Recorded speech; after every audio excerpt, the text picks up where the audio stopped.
From the flight deck, this is your captain, Carl Azus. We expect this quick 10-minute hop to be awesome, just like the Friday you're traveling on. Thank you for flying with CNN. If you're planning to board a real jet this spring break or summer, the plain truth is it's going to be more expensive. Prices are climbing like the jets themselves. There are several reasons for this. One is demand. People want to travel.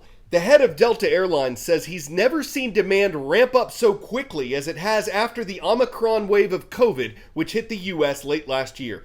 Planes are filling up, with some flights reportedly carrying as many passengers as they did in 2019 before the pandemic, but most airlines still aren't operating as many flights as they were then. They're still having trouble finding enough workers, and there have been some delays in getting new planes delivered.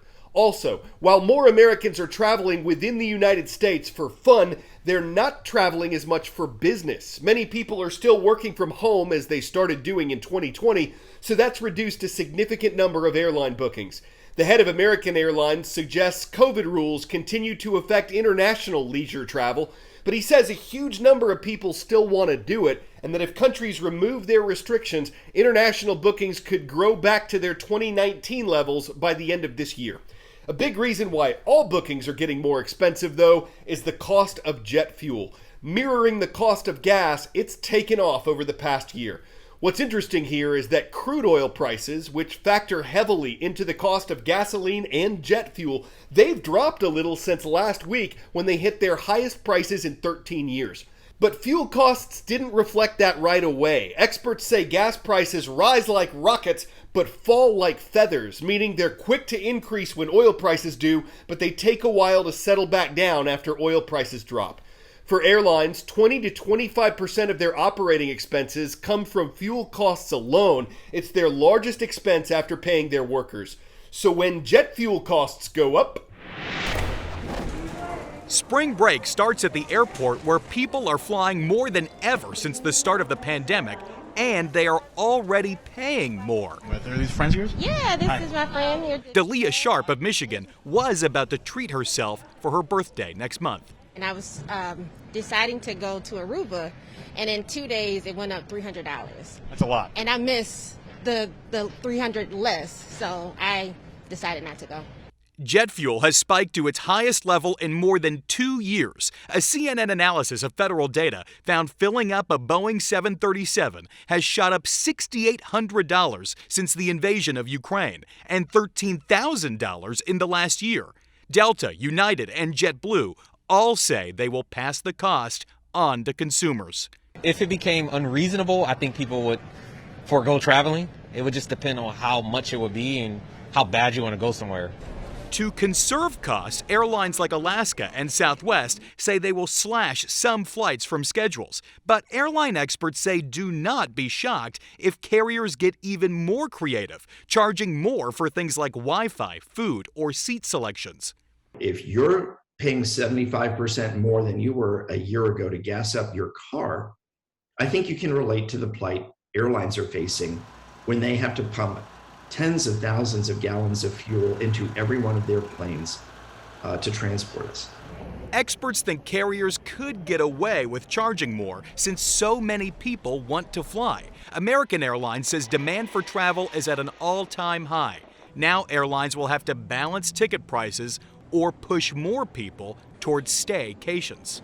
I think this summer we could actually see a lot of people staying closer to home if these gas prices continue to increase. I think people will travel, but will they travel by air? It all depends on how much airfares go up. Pete Mundine, CNN, Washington. 10-second trivia. Which of these U.S. government laws was passed in 1913? The Federal Reserve Act, the Hatch Act, the Social Security Act, or the Equal Pay Act? The Federal Reserve Act is the oldest of these laws. It established the Federal Reserve System. Airline tickets are part of a vast assortment of goods and services that have gotten significantly more expensive over the past year. Inflation, that rise in prices, is at its highest rate since 1982.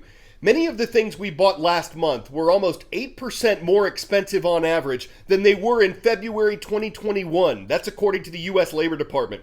The Federal Reserve is America's central bank. It has some actions it can take to try to lower inflation, and one of those involves raising interest rates. If those go up, people and businesses have to pay back more on the money they borrow. But that can also reduce demand for large purchases like houses, and if demand decreases, prices and inflation can sink back down to more reasonable levels. For the first time since 2018, the Fed has raised interest rates, and its chairman said it had to act because U.S. economic conditions weren't getting better on their own. The era of cheap money is over. As the Federal Reserve starts raising interest rates to fight inflation, you might be wondering what those higher rates mean for you. In short, higher borrowing costs. Expect higher rates on car loans, credit cards, student debt, and mortgages.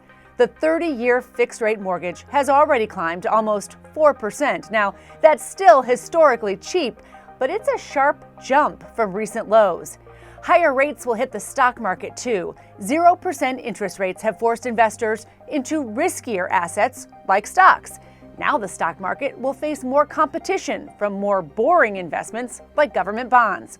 And more expensive business loans can cause companies to pause on investments and hiring. So will rate hikes be good for savers then? Not so fast. Money stashed in savings and CDs has earned almost nothing for the past couple of years. Savers will, in theory, start to earn interest again. But in practice, it could take a while to play out. Those interest rates will still be very low, well below inflation.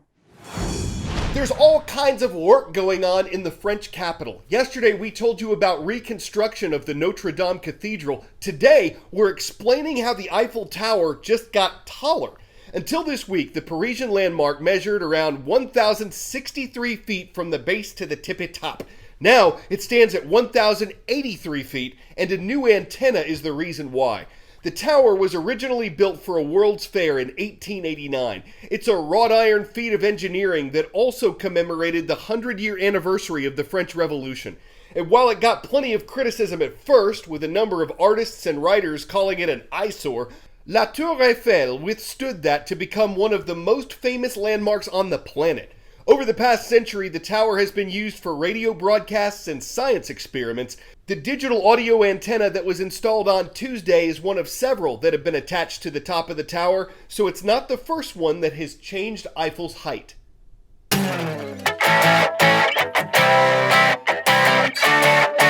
Could your clothes be listening? Researchers at MIT say they've devised a fabric that can act as a microphone. It's a flexible fiber that can be woven into clothing. They say it can sense sounds and the direction they're coming from, and then convert those vibrations into electrical signals. Besides detecting when you're about to burp, professors say this could be used to monitor a baby's heartbeat or let you talk on the phone through your shirt. Lend me your ears. The thought of sounds more than skin deep could make some people panic, going insane in the membrane. But could it give you good vibes? In a tent, it could help you keep an ear to the ground. In a flight suit, it could help pilots listen up. And in fishing gear, it could help keep people hooked on microphonics. So I guess it all comes down to whatever you think sounds good. I'm Carl Azus, and I hear that South High School is watching today from Denver, Colorado. Have a great weekend, y'all.